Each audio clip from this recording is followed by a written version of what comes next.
Hello guys, how are you? Hope you all are doing well. Today I'm back with one of the most interesting video. In this video tutorial guys, we will learn how to manually verify every time if you are using auto paying option to make payment on your Google Chrome browser.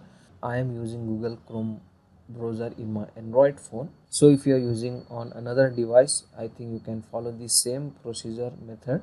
So just you need to open the browser, and in the top right side corner here you can get three dots option. Just tap on it like this, and from here you need to open these settings.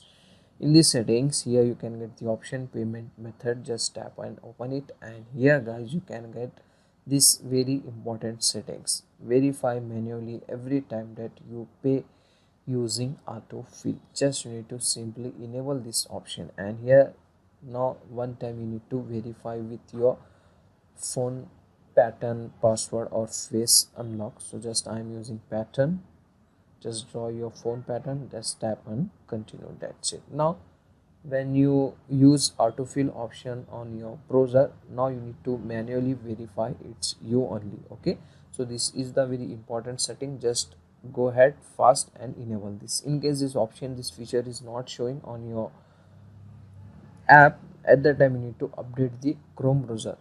Open the Google Play Store, and here simply search Google Chrome, and simply you need to update the app. After updating, it will also show you that feature. So that's it for today guys. Hope you enjoy this video. If you enjoy, please guys like, share and subscribe to our channel. Thank you very much.